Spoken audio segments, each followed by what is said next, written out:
It was just a joke. Emma, stop being so dramatic. Lily's voice echoed through the hallway as I lay at the bottom of the stairs, my head throbbing.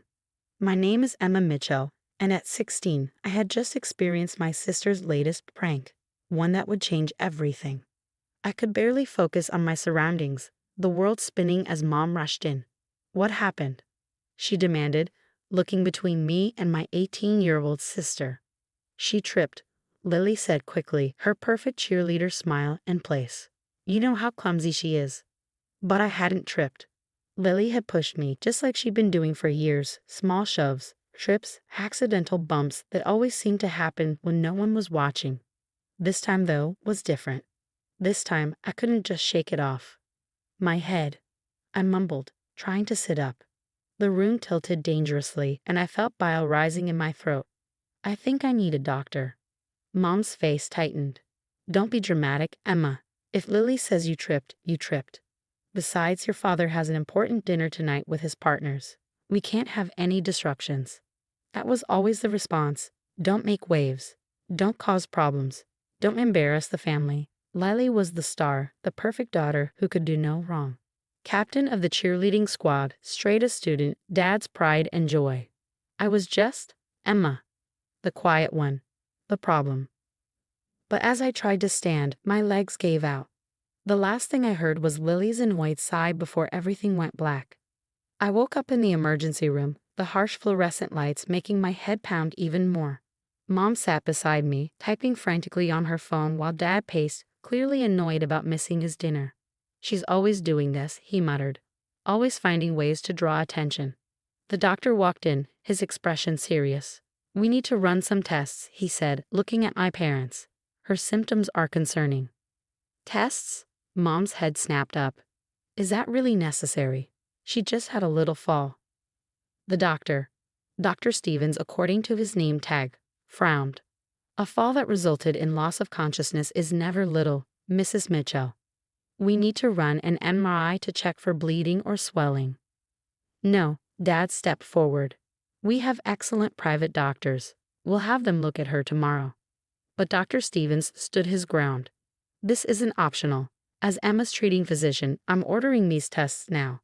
He turned to me, his voice gentler. Can you tell me exactly what happened?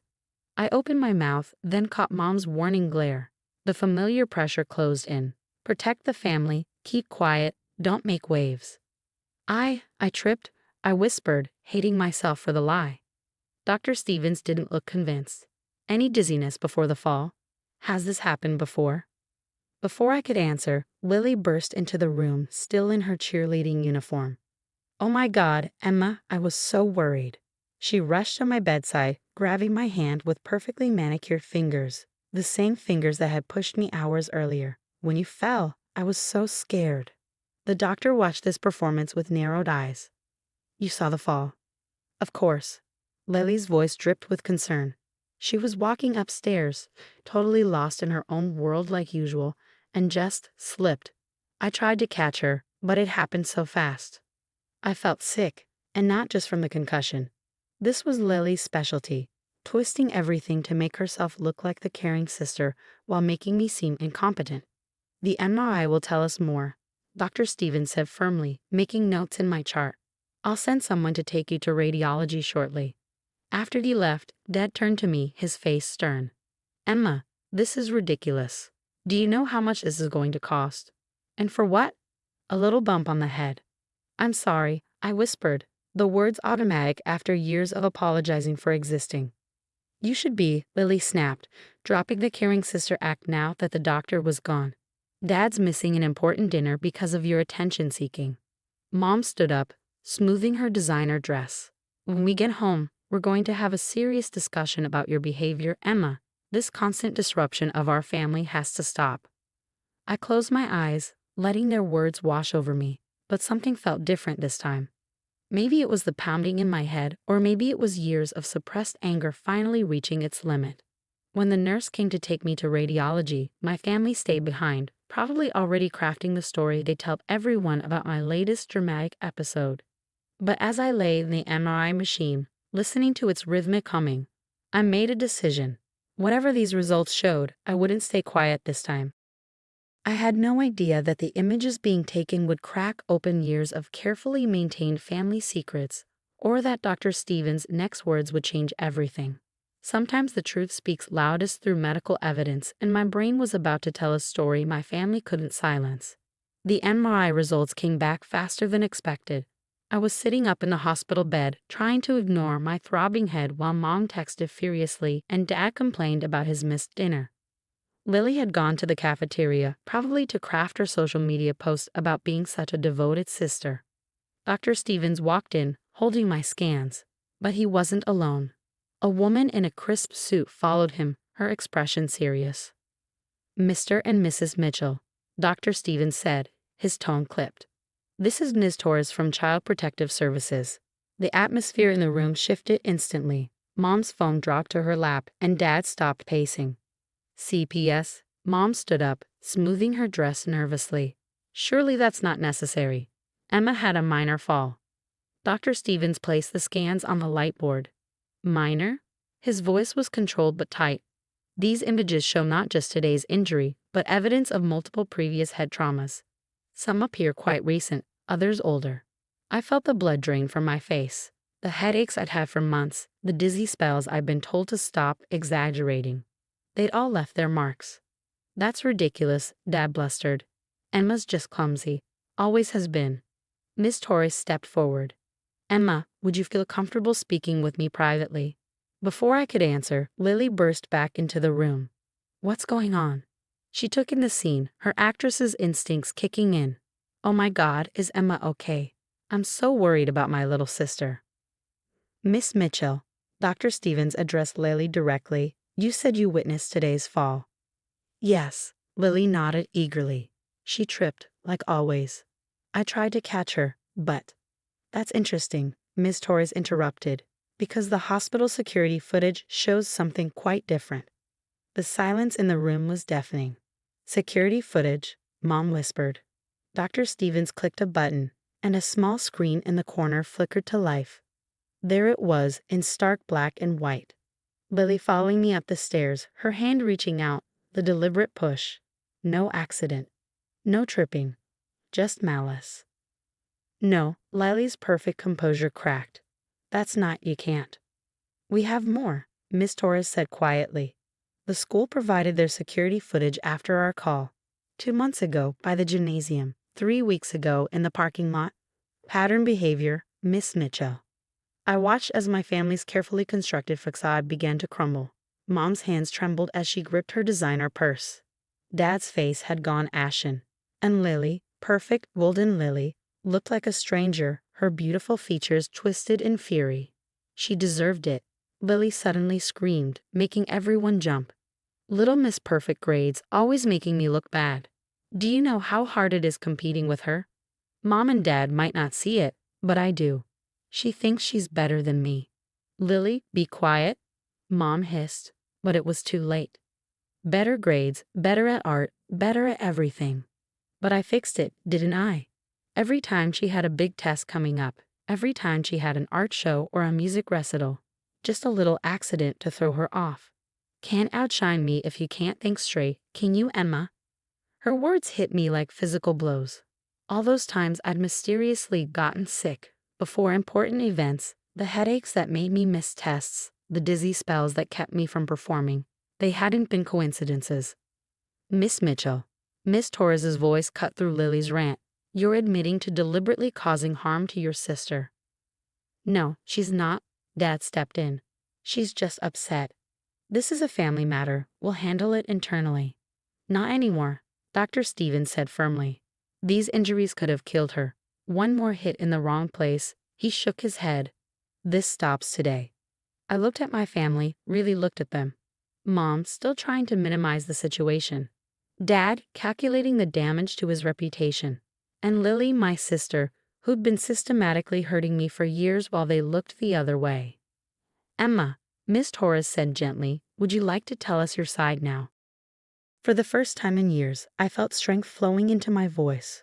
The MRI had shown what I could never prove, had given weight to all my ignored complaints. The evidence was literally in black and white, and not even my family could deny it anymore. Yes, I said, sitting up straighter despite my headache. I think it's time I told you everything. Lily lunged forward, but a security guard I hadn't noticed blocked her path. You little snitch, she snarled. After everything we'd done for you. Miss Mitchell. Miss Torres's voice hardened. I suggest you stop talking now. The police are already on their way. The word police seemed to finally break through my parents' denial. Mom started crying, not for me, but for the scandal this would cause. Dad pulled out his phone, probably calling his lawyer. But for the first time in my life, I didn't care about their reactions. The truth was out, and I was ready to tell my story. Sometimes it takes a medical scan to reveal what's broken, not just in bodies, but in families too. The 6 months following that day in the hospital changed everything. Lily was charged with assault and sentenced to mandatory psychiatric counseling. My parents, faced with overwhelming evidence and public scrutiny, couldn't sweep this under the rug like they'd done with everything else. I moved in with my Aunt Sarah, Mom's estranged sister who left the family years ago, refusing to play their perfect family game.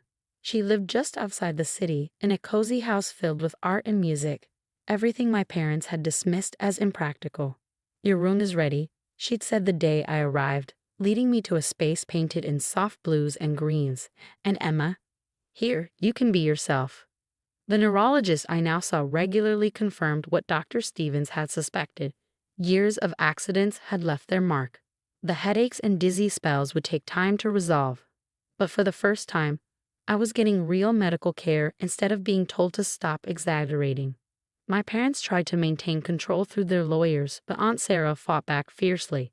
They lost the right to make decisions when they ignored years of abuse, she told the judge. The court agreed. The hardest part wasn't the recovery or the legal battles. It was facing my classmates after everything came out. But something unexpected happened. People I barely knew came forward with their own stories of witnessing Lily's behavior. I saw her trip you in the cafeteria last year, one girl told me. I wanted to say something, but she was Lily Mitchell, you know. My art teacher, Mrs. Reynolds, brought me my old sketchbooks. I always wondered why you stopped coming to art club, she said softly. Now I understand. When you're ready, your spot is still here. Slowly, I started reclaiming pieces of myself. The headaches began to fade with proper treatment. My grades, already good despite Lily's interference, improved even more. I joined the art club again, and my paintings started winning competitions, the very thing Lily had tried to prevent. One afternoon, as I was working on a particularly difficult piece in the school art studio, my phone buzzed with a text from Lily. It was the first contact since that day in the hospital. I'm sorry, it read. The counselor says I need to make amends. Can we talk? I stared at the message, paint dripping from my brush onto the newspaper below. Aunt Sarah had taught me about boundaries, about not letting others dictate my healing process. No, I typed back. I'm not ready. Maybe someday, but not now. It felt powerful being able to say no, to choose myself first. My parents were a different story. They still tried to control the narrative, telling their country club friends that Lily was away at school rather than in court-mandated therapy. Mom sent occasional texts about keeping up appearances and forgiving family. Dad's lawyer contacted Aunt Sarah about maintaining family unity. But their words had lost their power over me. The MRI scans had shown more than just physical trauma. They'd exposed the cracks in our family's perfect facade, cracks that had always been there, hidden beneath forced smiles and silent compliance. 1 year after that fateful day on the stairs, I stood in front of an audience at the state art competition, accepting first place for my series titled Invisible Wounds, abstract pieces that captured the experience of hidden trauma and healing. As I gave my acceptance speech, I saw my parents in the back of the room. They hadn't been invited, but of course they came. Appearance was everything to them. Mom wore her perfect smile, probably already planning how to spin this into a story of family triumph over adversity. But I wasn't playing their game anymore. My speech wasn't about family unity or forgiveness. It was about finding your voice, about the strength that comes from speaking truth, and about the healing that can only begin when you stop hiding your wounds. Art, I told the audience, shows us what we sometimes can't say in words. Every piece tells a story, not just of pain, but of survival. Afterward, Aunt Sarah hugged me tight. Your mother tried to talk to me, she said. Ask when you be coming home. I looked around the gallery at my paintings. Bright colors emerging from darkness, broken patterns were forming into something new and stronger. I am home, I replied. That evening, as I added my competition medal to the corkboard in my new room, I thought about how sometimes the worst breaks create the strongest healing. The MRI had shown the damage Lely had done to my brain, but it had also broken open the silence that had allowed the abuse to continue. My latest painting sat on an easel by the window, a self-portrait, not in physical form, but in abstract swirls of color. In it, the darkness was still there, but it didn't dominate anymore. Instead, it was just one part of a larger, more beautiful whole. Dr. Stevens had said the brain has an amazing capacity to heal, given the right conditions. He was right, not just about brains, but about people too. Sometimes you have to break free to become whole again. I watched in stunned silence as my mother-in-law, Eleanor, brazenly switched my daughter Sophie's brand new birthday presents with a box of old, worn-out toys. The living room fell quiet, 20 pairs of eyes fixed on the scene unfolding before them. Sophie, now 7, clutched her favorite stuffed rabbit tighter, her small shoulders tense. These are much better toys, Eleanor announced, sliding the box of cast-offs towards Sophie. Madison barely played with them. Besides, you should be grateful for anything you receive. Her voice dripped with that familiar condescension that made my blood boil. Madison, Eleanor's precious granddaughter from her daughter's side, smirked from her perch on the couch. At 9 years old, she'd already mastered her grandmother's attitude of superiority. Thank you, Eleanor, I said calmly, surprising even myself with my steady tone. How thoughtful of you to bring these. I caught my husband David's eye across the room, but he quickly looked away, his discomfort evident in his rigid posture. Typical. He never stood up to his mother, not even when she pulled stunts like this. Well? Eleanor straightened her designer blouse, clearly disappointed by my lack of reaction. Madison's toys are practically new. She has so many, she hardly gets to play with them all. I thought it would be nice to share with. She paused, her lips curling slightly. The less fortunate. Less fortunate, right, because my job as a pediatric nurse and David's position as a high school teacher made us charity cases in Eleanor's eyes. Not like her precious daughter, Amanda, who married a surgeon and lived in a mansion across town. Mommy, Sophie whispered, tugging at my sleeve. Where are my other presents? Her eyes darted to the corner where I carefully arranged her actual birthday gifts, the art set she'd been begging for, the new chapter books she'd been excited to read, the science kit that matched her growing curiosity about the world. Don't worry, sweetheart, I said, hugging her close. We'll sort everything out. Eleanor was already gathering Madison's coat, preparing for their grand exit. We need to get going, she announced. Madison has her piano recital this afternoon. A real one, at the conservatory. She emphasized the last part, a direct jab at Sophie's school choir performance next week. As they swept out the door, Eleanor called over her shoulder. I'll have David drop off Sophie's original presents at Amanda's house. Madison can add them to her playroom. She said it like she was doing us a favor, like we should be grateful for her generosity. The door clicked shut behind them, and the remaining guests shifted uncomfortably. Sophie's little friends from school looked confused, while their parents wore expressions ranging from pity to secondhand embarrassment. This was exactly what Eleanor wanted, to humiliate us, to remind everyone that in her eyes, we were second-class citizens in her family hierarchy. But what Eleanor didn't know, what she couldn't possibly suspect, was that I'd been preparing for something like this. 6 months of careful documentation, secret recordings of her visits, detailed accounts of every manipulative comment and underhanded action. The final piece had just fallen into place, wrapped in the perfect bow of today's public display. All right, everyone. I clapped my hands, pushing aside my anger to focus on what mattered. Who's ready for cake? The kids cheered, the tension breaking as they rushed to the kitchen. The adults followed, relief evident in their faces at the change of subject. David hung back, his expression troubled. Megan, he started, I'm sorry about Mom. You know how she gets. I cut him off with a raised hand. Not now, David. This is Sophie's day, and I won't let your mother ruin it. I pulled out my phone, sending a quick text to my lawyer. It happened. Exactly as we predicted. Send the papers. The response came immediately. Documents prepared. Will be delivered first thing tomorrow. I smiled, tucking my phone away. Eleanor had no idea what she just set in motion.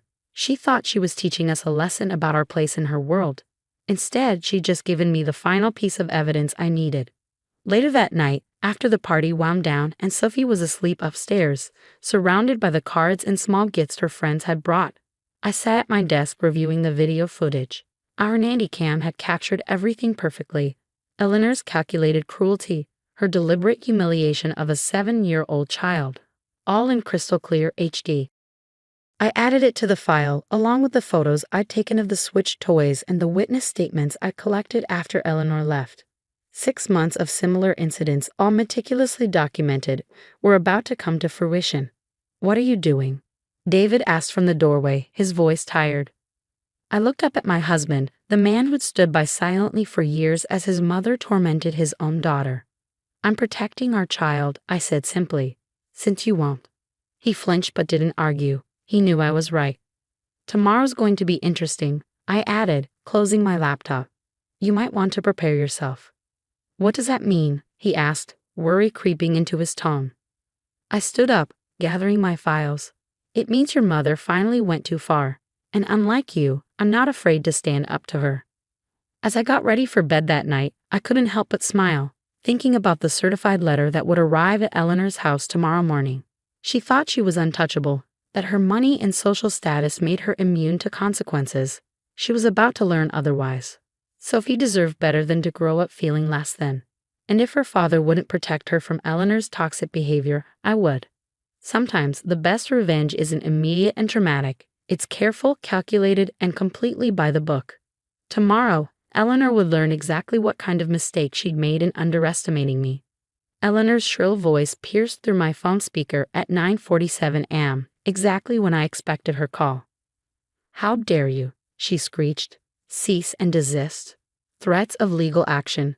What kind of stunt are you trying to pull?" I calmly sipped my coffee at the kitchen counter, picturing her face as she read through the extensive documentation my lawyer had compiled. "It's not a stunt, Eleanor. It's consequences." Consequences. She practically spat the word. "For what? Being a caring grandmother? Trying to teach that spoiled child of yours some humility?"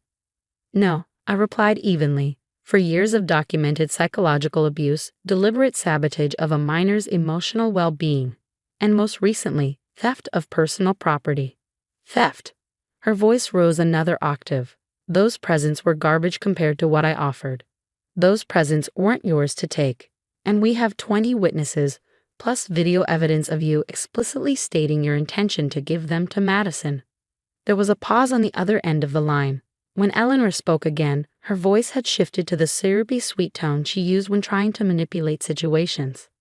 "Darling, let's not be hasty. Perhaps I was a bit overzealous yesterday. We can sort this out within the family. There's no need for lawyers and legal threats."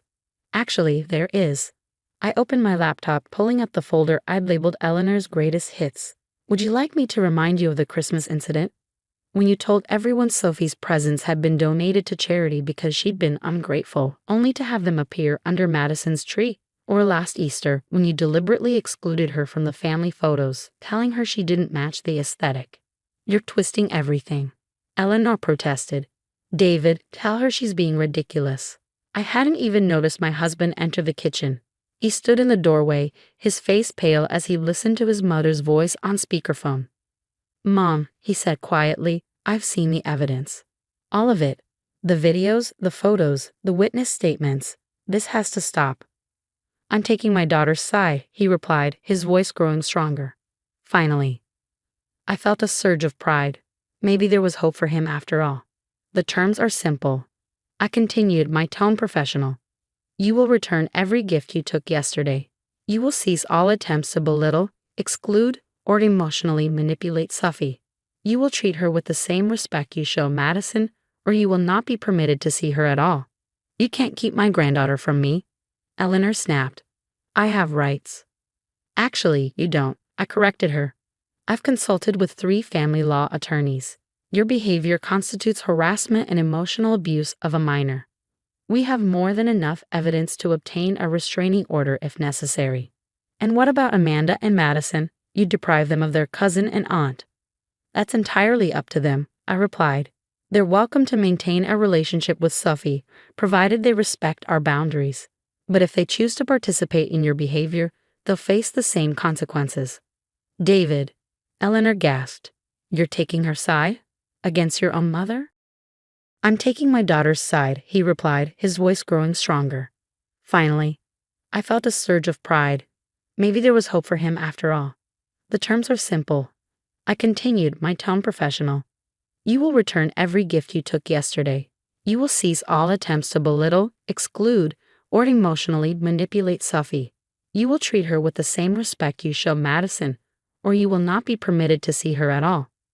You can't keep my granddaughter from me, Eleanor snapped. I have rights. Actually, you don't, I corrected her.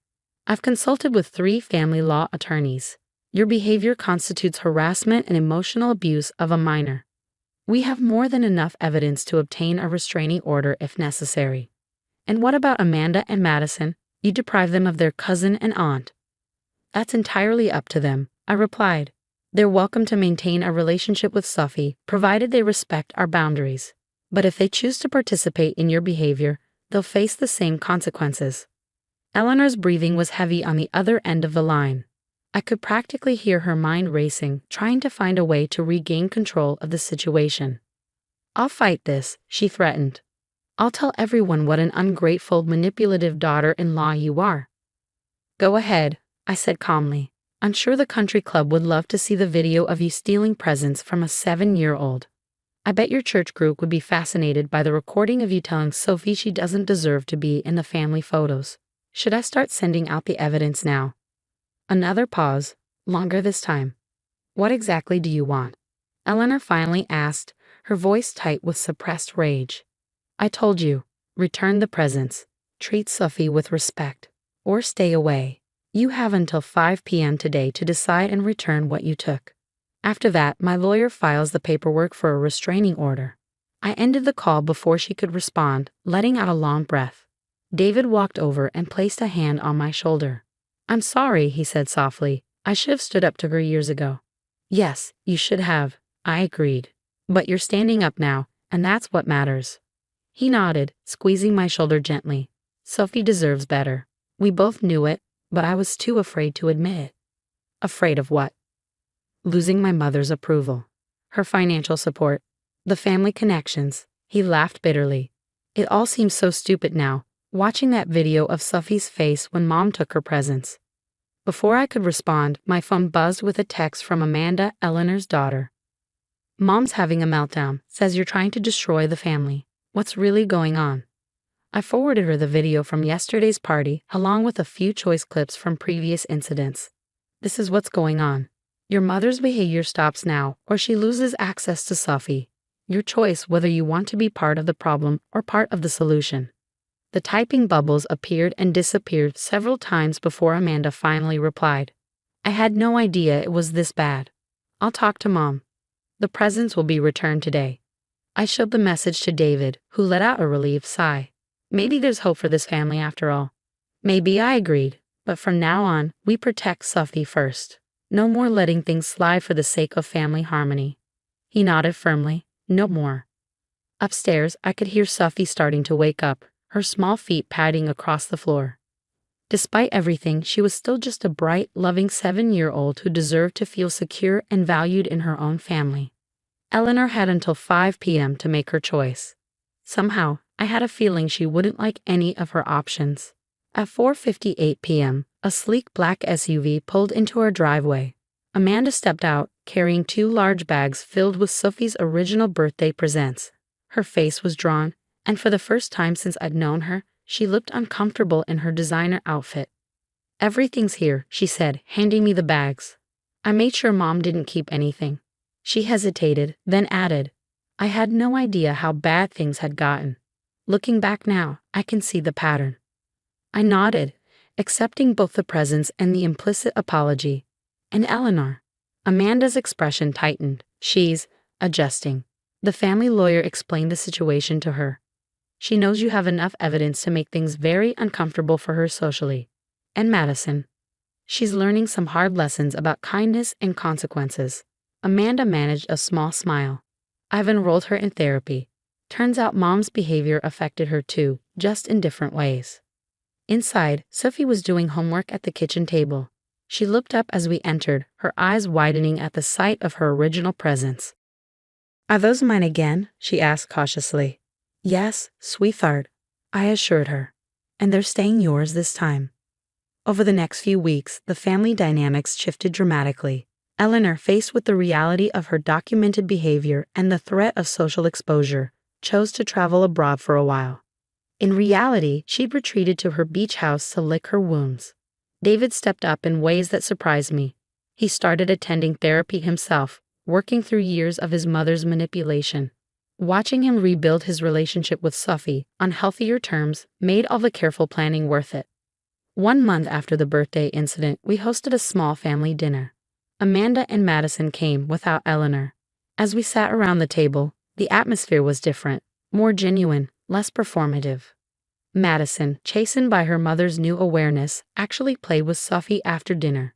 The two girls discovered they shared a love of art, and soon the dining room table was covered in drawings. "I'm sorry," Madison said suddenly, looking up from her sketch, "for being mean before.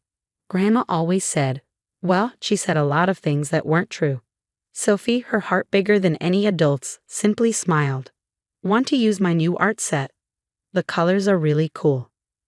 Later that evening, after our guests had left, David found me in the kitchen cleaning up. "You know what I realized?" he said, wrapping his arms around me from behind. "You weren't just protecting Sophie, you were protecting all of us from Mom's toxicity. We just couldn't see it." I turned to face him. Sometimes it takes hitting rock bottom to realize you need to climb out. "Well, I'm glad you were there with a ladder," he said with a smile, kissing my forehead. The next morning, an email arrived from Eleanor. The subject line read, "Terms accepted. I understand that my behavior has been problematic," she wrote. "I've begun counseling at Amanda's suggestion. While I'm not ready to admit to everything you've accused me of, I am willing to abide by your conditions regarding Sophie. Please let me know when, and if, you feel I can begin supervised visits." I showed the email to David. He read it twice, then looked at me with raised eyebrows. "That's probably the closest thing to an apology anyone's ever gotten from her."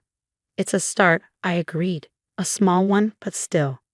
Sophie bounded down the stairs then, wearing her favorite pajamas and clutching a drawing she'd made.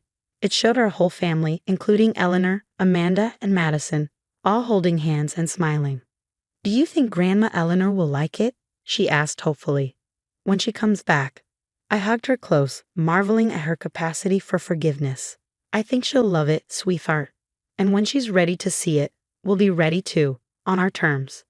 As Sophie skipped off to get ready for school, I added Eleanor's email to my documentation folder, not to use as ammunition this time, but as a reminder that sometimes the biggest victories come not from destroying your opponents, but from showing them a better way forward. The old birthday presents sat proudly in Sophie's room now, alongside the art she had made with Madison.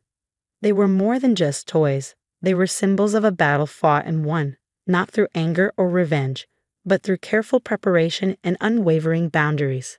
Eleanor would eventually return from her self-imposed exile, and when she did, she'd find a family change, one that had learned to stand together against toxicity, to value truth over appearances, and to protect its youngest members at all costs. Sometimes the best endings aren't about winning or losing, but about finding the courage to change the rules of the game entirely. "Look at her, James," Eleanor continued, turning to my husband. "Brown eyes, dark hair, nothing like our family, nothing like your sister Sarah's perfect children. Something's not right here." I watched my daughter's lower lip tremble, and something inside me snapped. After 7 years of Eleanor's thinly veiled insults and constant comparisons to her real grandchildren, this was the final straw. "Emma, sweetheart," I said calmly, "why don't you go show your cousins your new art supplies upstairs?"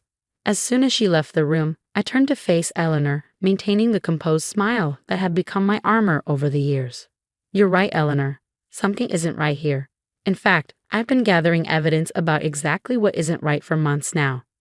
I reached into my purse, fingers brushing against the envelope I'd been carrying for weeks, waiting for the right moment. My name is Olivia Mitchell, and at 35, I'd spent the last decade being the target of Eleanor's particular brand of cruelty. When I married James, I thought her attitude would improve with time. When Emma was born, I prayed that having a grandchild would soften her heart.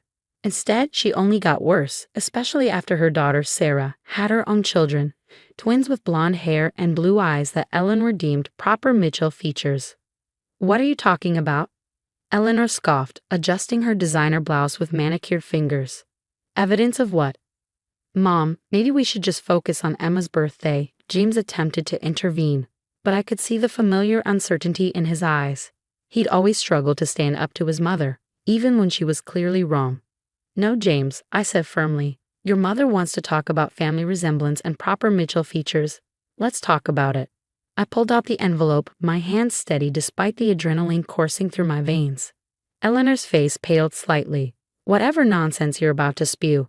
DNA doesn't lie, Eleanor. I cut her off, my voice carrying across the room. And neither do timestamp photos from the country club where your daughter Sarah met her tennis instructor 3 years before her twins were born. The room went silent. James stepped forward, confusion etched across his features. Olivia, what are you saying? I'm saying that if we want to discuss family resemblance, we should start with why your sister's twins look remarkably like their mother's former tennis instructor, and nothing like her husband Thomas. Eleanor's perfectly composed facade cracked. You've lost your mind. Sarah would never. I have the DNA test results right here, I interrupted, pulling out the papers. Funny thing about private investigators, they're very thorough. Especially when you hire them to look into suspicious property transfers, and instead, they find evidence of a long-term affair. James took the papers with trembling hands. I watched as he scanned the results, his face growing increasingly pale. This can't be right. Oh, it's right, I confirmed. And there's more. Would you like to know what else the investigation uncovered, Eleanor? About the money you've been siphoning from the family trust to support Sarah's lifestyle? The trust that's supposed to be divided equally between your grandchildren. Eleanor sank into the nearest chair, her usual imperious demeanor crumbling. You had no right. I had every right, I shot back. The moment you started treating my daughter like she was somehow less than your precious Sarah's children, you gave me every right. I've spent years watching you favor them, praise them, and shower them with gifts while treating Emma like an afterthought, all while knowing, or at least suspecting, that they weren't even Mitchell blood. James was still staring at the DNA results, his world visibly unraveling. Does Thomas know? Not yet, I replied softly. But he will, unless certain things change around here, starting with how Emma is treated. Eleanor's face had gone from pale to flushed with anger. You wouldn't dare. It would destroy Sarah's marriage, her life. Like you've been trying to destroy my daughter's self-esteem, I asked, my voice sharp. Emma is 7 years old, Eleanor. 7. And you've spent her entire life making her feel less than worthy because she doesn't match your idea of what a Mitchell should look like. I turned to James, who was still processing everything. I never wanted to have to do this, but watching our daughter cry after every family gathering, hearing her ask why Grandma doesn't love her as much as her cousins, I couldn't take it anymore. The sound of children's laughter drifted down from upstairs, a stark contrast to the tension filling the living room. Eleanor sat rigid in her chair, her perfect world crumbling around her, while James continued to read through the documentation I provided. We're going to go back to celebrating our daughter's birthday now, I announced, gathering up the papers. And from this point forward, Eleanor, you have a choice. You can either start treating Emma with the love and respect she deserves as your granddaughter, or these documents find their way to Thomas. Your choice. As I turned to head upstairs, I paused at the doorway. Oh, and Eleanor. Emma may not have the classic Mitchell features, but at least she's actually a Mitchell. More than we can say for your other grandchildren, isn't it? The look of shocked defeat on Eleanor's face as I left the room was 7 years in the making. Upstairs, I could hear Emma laughing with her cousins, blissfully unaware of the bomb I'd just dropped on her perfect grandmother's carefully constructed world. Sometimes, the best revenge isn't just about exposing lies. It's about protecting those we love from the people who would tear them down. The next few days were a study in carefully maintained silence. Eleanor had left Emma's birthday party shortly after our confrontation, citing a sudden migraine. James spent most of his time in his home office, processing everything he'd learned about his sister's deception, and I waited, knowing the real storm was yet to come. It arrived 3 days later in the form of Sarah herself, bursting into our house unannounced while I was preparing dinner. "How dare you?" she shrieked, her designer handbag swinging wildly as she gestured. "Mom told me what you did, the accusations you made. You're trying to destroy my family." I calmly wiped my hands on a dish towel, grateful that Emma was at her art class. "No, Sarah. You destroyed your family when you decided to lie about your children's paternity. I'm just holding up a mirror." Her perfectly made-up face contorted with rage. "You don't know anything. You're just jealous because your daughter isn't." "Isn't what?" I cut her off sharply. "Isn't blonde, isn't blue-eyed, or isn't actually a Mitchell. Because only one of those things matters, and it's not what you think." Sarah's face paled slightly, but she pressed on. "Mom says you're blackmailing her, threatening to tell Thomas." I'm giving her a choice, I corrected. "She can either start treating my daughter with the same love and respect she shows your children, or, yes, Thomas finds out the truth. It's quite simple, really." "You bitter, vindictive." "Careful," I warned. "I have copies of everything, the DNA tests, the photos, the bank records showing how your mother has been funneling money from the family trust to support your lifestyle." "How much does Thomas think you make as a social media consultant, anyway?" She sank into one of our kitchen chairs, her bravado cracking. "You don't understand. Thomas, he'd never forgive me. Like you and your mother never forgave me for not fitting your perfect Mitchell family image." I asked, leaning against the counter. "For 7 years, I've watched you both tear down my daughter's self-esteem. Do you know what Emma asked me last month? She asked if she could dye her hair blonde for her birthday so maybe Grandma would love her more." Sarah at least had the grace to look slightly ashamed. "I never meet." "Yes, you did," I said firmly. "You and your mother both meant every subtle dig, every comparison, every time you push Emma aside to showcase your twins. Well, now the tables have turned." "What do you want?" she whispered. "I told you, I want Emma treated with respect. No more comparisons, no more subtle put-downs, no more making her feel less than your children. And the trust fund manipulation stops immediately. And if we agree, then Thomas never needs to know about your tennis instructor. Your children's inheritance stays intact. Life goes on." I pause, letting the weight of my words sink in. "But if anything, and I mean anything, happens to make Emma feel less than loved and valued by this family again, everything comes out."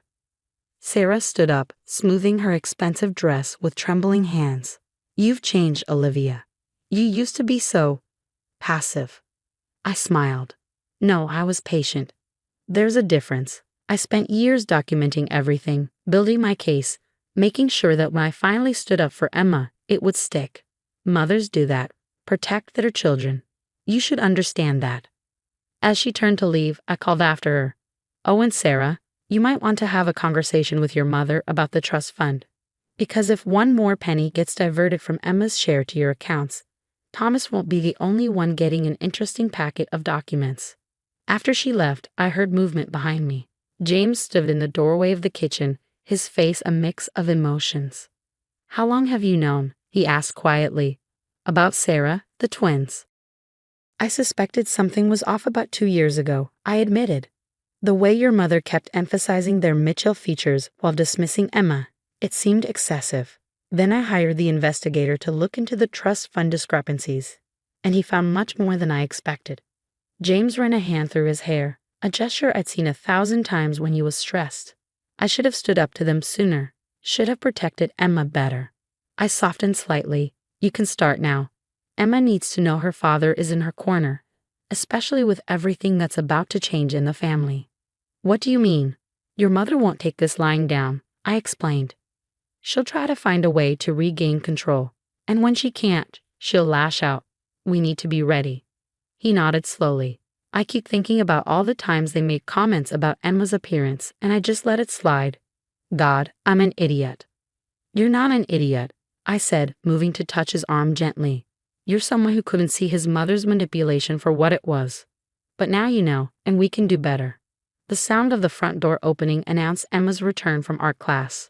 She bounded into the kitchen, her dark curls bouncing, clutching a painting she made. "Mommy, Daddy, look. I painted our family." I watched James kneel down to examine her artwork, really seeing our daughter, perhaps for the first time, not through his mother's critical lens, but as the beautiful, creative child she was. The painting showed the three of us, surrounded by hearts and flowers, all sporting enormous smiles. "It's beautiful, sweetheart," James said, his voice thick with emotion. "Just like you." Emma beamed, and I felt tears prick at my eyes. This was what I fought for, not just justice or revenge, but the chance for my daughter to grow up feeling loved and valued exactly as she was. The storm wasn't over. Eleanor and Sarah would regroup, try to find new angles of attack. But for now, watching my husband and daughter discuss her painting, I knew I'd made the right choice in bringing everything to light. Sometimes, protecting your child means being willing to tear down the walls of silence and expose the ugly truths hiding behind perfect family facades. The annual Mitchell family Christmas gathering arrived 6 months after Emma's birthday party revelation. I stood in Eleanor's lavish foyer, watching the family dynamics shift like tectonic plates around me. The changes were subtle but unmistakable. Eleanor, ever the perfect hostess, had traded her usual barbed comments for careful politeness. When Emma showed her the handmade Christmas ornament she created, my mother-in-law actually smiled, a strained smile, but progress nonetheless. "That's lovely, dear," Eleanor said, hanging it on the tree. "You have quite an artistic talent." I caught Sarah watching the interaction from across the room, her twins hovering near her like uncertain satellites. The DNA test results had become our unspoken shield, forcing a new kind of peace in the family. Thomas, Sarah's husband, remained blissfully unaware of the truth about his children. Sometimes I caught Sarah looking at him with guilt-laden eyes, especially when he proudly pointed out how the twins had Mitchell features. The irony was almost painful. "Olivia." Eleanor's voice pulled me from my thoughts. She stood beside me, her posture as perfect as ever. But something had changed. The imperial edge was gone from her tone. "Could we speak privately for a moment?" I followed her into her study, the same room where she'd once told James he was making a mistake marrying someone not up to Mitchell's standards. The memory made me stand a little straighter. "I've been doing some thinking," she began, settling into her leather chair, "about Emma's trust fund portion." "Yes." I kept my voice neutral, though my guard was instantly up. "I've instructed the trustees to audit all past distributions. Any discrepancies will be corrected. With interest." She met my eyes steadily. "Emma will receive her fair share. You have my word." "Thank you," I said simply. We both knew it wasn't really a choice, but her initiative to address it was noteworthy. "I also want you to know," she paused, seemingly struggling with the words. "I've been seeing a therapist. She's helping me understand some things about control and perfectionism." This was unexpected. Eleanor Mitchell admitting to seeking help. "James mentioned Emma has asked to take piano lessons," she continued. "I'd like to pay for them. Not from the trust fund," she added quickly. "From me, if that's acceptable." I studied her face, searching for the manipulation angle. Instead, I found something that looked surprisingly like regret. "That would mean a lot to Emma," I said finally. "Thank you." Back in the living room, I found James engaged in an intense discussion with Emma, who was explaining her latest masterpiece to him. He caught my eye and smiled, a real smile, free from the tension that used to weigh on him during family gatherings. Sarah approached me later while I was helping in the kitchen. "The twins have been asking about Emma's art class," she said, arranging cookies on a plate. "I thought maybe, if it's okay, they could join her sometime." I considered her request. The old Sarah would have demanded, not asked. "I think Emma would like that," I replied. "She's been wanting to show her cousins how to make friendship bracelets." Sarah nodded, relief visible on her face. "I've been thinking about what you said, about protecting our children. You were right. I just protected mine the wrong way." "By hurting mine," I said quietly. "Yes." She set down the plate. "I can't change the past.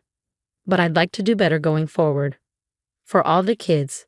As the evening wound down, I watched Emma playing with her cousins, their laughter echoing through the house.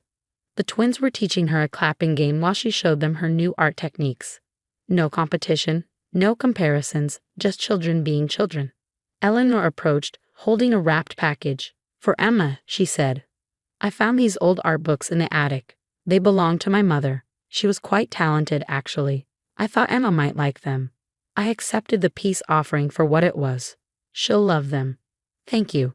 Later that night, as we drove home, Emma clutched her new art books and chattered excitedly about teaching her cousins to paint. James reached over and squeezed my hand. "You know what I realized today?" he said softly. "This is the first family gathering where I haven't felt like I was choosing sides." I thought about Eleanor's therapy admission, Sarah's tentative steps toward change, and the sound of genuine laughter from all the children. Sometimes people need a wake-up call to realize what they're destroying, or what they could build instead, James added. Looking in the rearview mirror at Emma, who had fallen asleep with her art books hugged to her chest, I felt a deep sense of satisfaction. The DNA test results still sat in my safe at home, insurance against any backsliding into old patterns. But maybe, just maybe, we were building something new from the ashes of the perfect Mitchell family facade. Sometimes the greatest victory isn't in winning the war, but in creating a peace worth protecting. For Emma's sake, I hope this one would last. After all, real family strength isn't about perfect features or carefully maintained images. It's about growth, acceptance, and the courage to face hard truths, even when they shatter everything you thought you knew. And sometimes it takes breaking everything down to build something better in its place. The scalding water soaked through my blouse, making me gasp as Victoria's smug voice cut through the shocked silence of the dining room. "Oops," my hand slipped. "But really, I'm doing you a favor. That polyester rag belongs in the trash anyway." My name is Olivia Chin, and at 31, I just had my mother-in-law intentionally dump hot water on me during what was supposed to be a civil family dinner. I stood there, water dripping down my silk blouse. Not polyester, not that it mattered. Watching my husband, Marcus, shift uncomfortably in his seat without saying a word. "Really, Marcus," Victoria continued, dabbing her mouth with a monogrammed napkin. "When are you going to insist she dresses appropriately for these dinners? The neighbors were over last week, and I had to lie and say she was the help." I took a deep breath, remembering my therapist's advice about staying calm in the face of Victoria's constant attempts to humiliate me. For 3 years, I'd endured her subtle, and not so subtle, jabs about my humble background, my choice of clothes, my career. She never missed an opportunity to remind everyone that I wasn't from the right social circle, unlike her precious son's ex-girlfriend, Deanne. "Mother, please," Marcus finally muttered, but his weak protest only fueled Victoria's contempt. "Please what?" "Someone needs to tell her the truth. Look at her, shopping at department stores, working those ridiculous hours at her consulting job. What kind of wife are you trying to be?" I almost laughed at the irony. My ridiculous consulting job had turned into a highly successful tech security firm. But I kept that information private, building my company quietly while Victoria assumed I was some low-level office worker. Only Marcus knew the truth, and even he didn't know the full extent of my success. "You know what?" I said, standing up slowly. "You're right, Victoria. I don't belong here." She looked triumphant, probably assuming she'd finally broken me. "Well, at least you're showing some self-awareness. Really, Marcus could do so much better." "I don't belong here," I continued, cutting her off, "because I've spent 3 years trying to earn the approval of someone who decided I wasn't good enough the moment she met me." Victoria's face reddened. "How dare you interrupt me in my own home? After everything we've done for you, everything you've done for me?" I couldn't hold back my bitter laugh. "You mean like the time you told the country club I was a scholarship charity case? Or when you accidentally excluded me from the family Christmas photos? Or maybe you mean today, when you deliberately poured hot water on me?" Marcus stood up, finally finding his voice. "Olivia, Mother didn't mean." "Don't." I held up my hand, stopping him. "Don't make excuses for her. Not again." I turned to Victoria, who was now gripping her wine glass so tightly I thought it might shatter. "You know what the saddest part is? You've been so busy trying to prove I'm not good enough that you never bothered to actually know me. I know exactly who you are," she spat. "A social climber who trapped my son." "No," I said quietly. "You really don't. But you will." I grabbed my purse and headed for the door, pausing only when Victoria called out, "If you walk out that door, don't bother coming back." I turned, meeting her eyes one last time. "Thank you, Victoria. You've finally given me the push I needed." As I drove home, my wet blouse clinging uncomfortably to my skin, I made 2 calls. The first was to my lawyer, Emma. "It's time," I said when she answered. "Draft the papers." The The second call was to my assistant. Jackson, remember that interview I've been avoiding with Forbes? Tell them I'm ready. And make sure Victoria Harrison gets a copy when it comes out. 3 years of playing small, of trying to keep the peace, of hoping Victoria would eventually see me as worthy of her son. It all ended with a pot of hot water and a ruined silk blouse. But as I pulled into my driveway, I felt lighter than I had in years. Victoria thought she'd finally put me in my place. She had no idea she'd just unleashed the woman I'd been holding back all this time. As I changed out of my wet clothes, my phone buzzed with multiple texts from Marcus, ranging from apologetic to angry. Mom's upset. Why did you have to make a scene? Please come back, we can talk about this. You're being dramatic, you know how she gets. I left them all unread.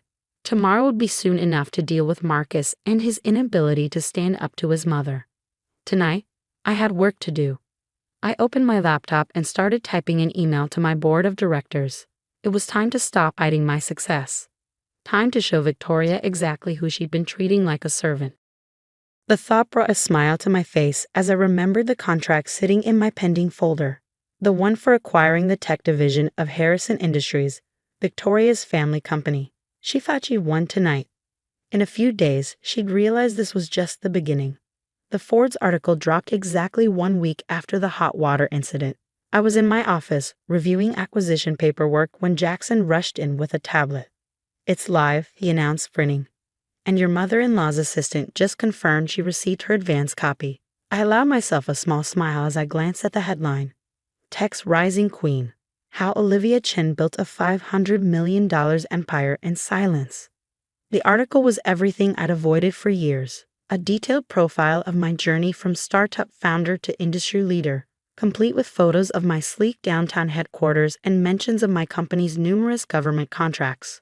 The writer had been particularly interested in my decision to keep a low profile despite my success. Some CEOs chase the spotlight, I told her during our interview. I prefer to let my work speak for itself. My phone buzzed. Marcus, calling for the 100th time since I'd left that dinner. This time I answered. Have you seen it? He demanded without preamble. The Forbes article? Yes, I helped write it. Why didn't you tell me how successful the company had become? 500 million, Olivia? And you let my mother treat you like... Like what, Marcus? I cut in. Like someone beneath her? Like the help? Where was this outrage when she was pouring hot water on me? He fell silent, and I could picture him running his hands through his hair the way he did when stressed. Mom's furious. She's been calling everyone, trying to figure out how she missed this. Dad's not speaking to her because apparently your company is the one buying out their tech division. That's correct. The paperwork should be finalized tomorrow. Tomorrow? His voice cracked. Olivia, you can't. I can, and I am. Your father's been trying to sell that division for months. I'm offering a fair price, more than fair, actually. The fact that it belongs to your family is irrelevant. Just then, my office door burst open. Victoria stood there, face flushed, clutching the Forbes magazine so tightly the pages were crumpled. Her designer outfit couldn't hide how rattled she was. I'll call you back, I told Marcus calmly, ending the call despite his protests. You, Victoria sputtered, you manipulative little. Mrs. Harrison, I interrupted smoothly, do you have an appointment? My assistant usually notifies me about unexpected visitors. She slammed the magazine down on my desk. Don't you dare play games with me. All this time you were successful? Wealthy? Everything you assumed I wasn't. I leaned back in my chair, enjoying the way she struggled to reconcile the poor daughter-in-law with the CEO sitting before her. Please have a seat. We should talk about the Harrison Industries acquisition. There won't be any acquisition, she snapped. I won't let you destroy my family's legacy. I pulled out a folder and slid it across the desk. Actually, the board has already approved the sale. Your husband signed off on it this morning. 15 million above market value. He seemed quite pleased. Victoria sank into the chair, her bravado cracking. Robert signed? Without telling me. Apparently, he doesn't need your permission to make sound business decisions. Unlike my husband, who can't even defend his wife without mommy's approval. That hit home. Victoria's face darkened. Leave Marcus out of this. He deserves better than your vindictive games. Games? I stood up slowly. Like having hot water thrown on me at dinner? Like being treated as less than human in front of my husband. Those kinds of games, Victoria. I was trying to protect him. From what?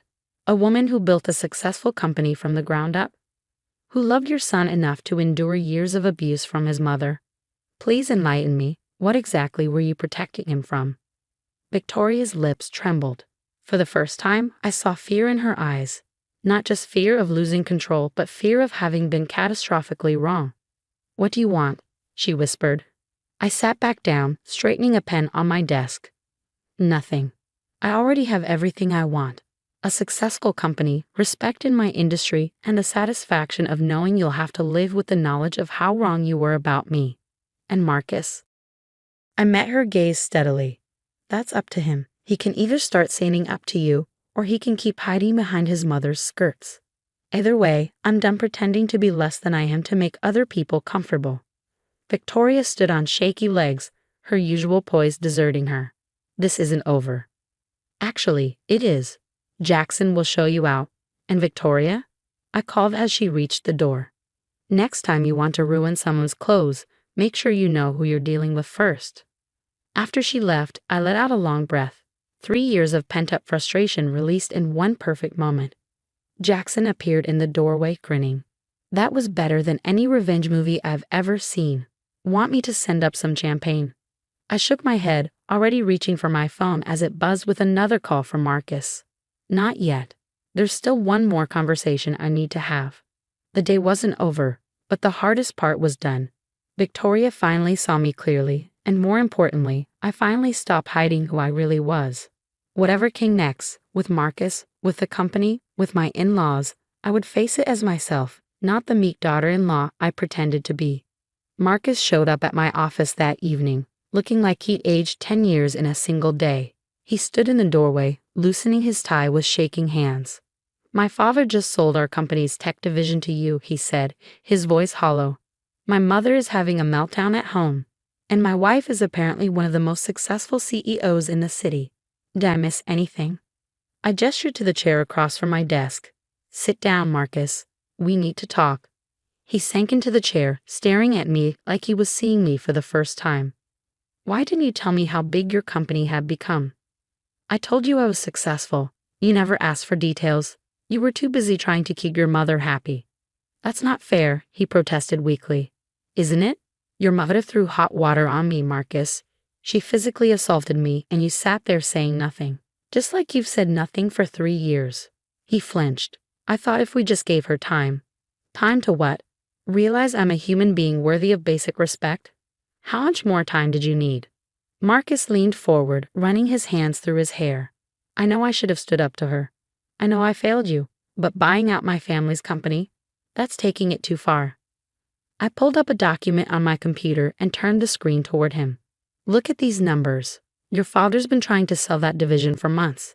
It was losing money, and my offer was more than generous. This isn't about revenge, Marcus. It's about good business. And the Forbes article? The timing is just a coincidence. No, I admitted. That was deliberate. I'm done hiding my success to make your mother comfortable. I'm done pretending to be less than I am to protect your family's feelings. He was quiet for a long moment, staring at his hands. I don't know how to fix this. That's the problem, Marcus. You always think something needs fixing. My success isn't a problem. Your mother's behavior is, and until you understand the difference, nothing will change. What are you saying? I took a deep breath. I'm saying I love you, but I won't spend the rest of my life dimming my light to make your mother feel better about herself. Either you start standing up to her, or what? His voice cracked. Or we need to rethink our marriage. The silence that followed was deafening. Outside my office, the city lights twinkled as dusk settled over the skyline. Finally, Marcus spoke. I've been a coward, haven't I? Yes, I said softly. You have. He stood up abruptly, straightening his shoulders.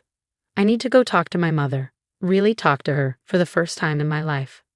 And then, if you'll let me, I'd like to come home and start being the husband you deserve. I nodded, feeling a mix of hope and caution. We'll see. After he left, Jackson appeared with 2 glasses of champagne. Now can we celebrate? I accepted the glass, smiling. Now we can celebrate. The next few weeks brought changes I never expected. Marcus finally confronted his mother, telling her she either had to accept me as his wife or lose him as a son. Victoria, faced with the reality of her actions and a potential loss of her son, started therapy. The Harrison Industries acquisition went through smoothly, and Robert Harrison actually became one of my most vocal supporters on the board. If I'd known my daughter-in-law was such a brilliant businesswoman, he told me, I would have asked for your advice years ago.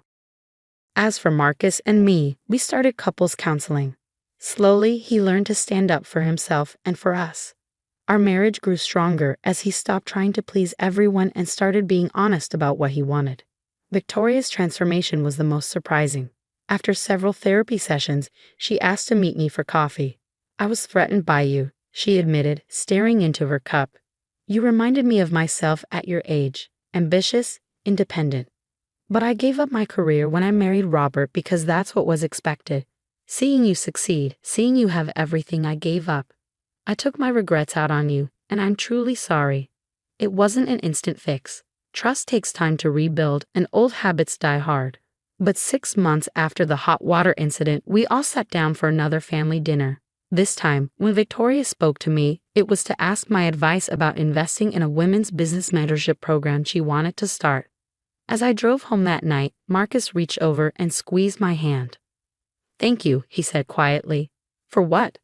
For not giving up on me, for being strong enough to show everyone who you really are.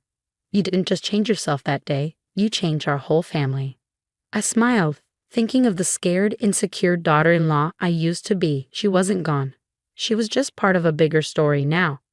A story about standing up for yourself, about refusing to be less than you are, and about the kind of love that survives hard truths. That silk blouse Victoria ruined, I had it framed. It hangs in my office as a reminder that sometimes the worst moments in our lives lead to the best changes. And that success isn't just about making money. It's about being true to yourself, no matter what anyone else thinks.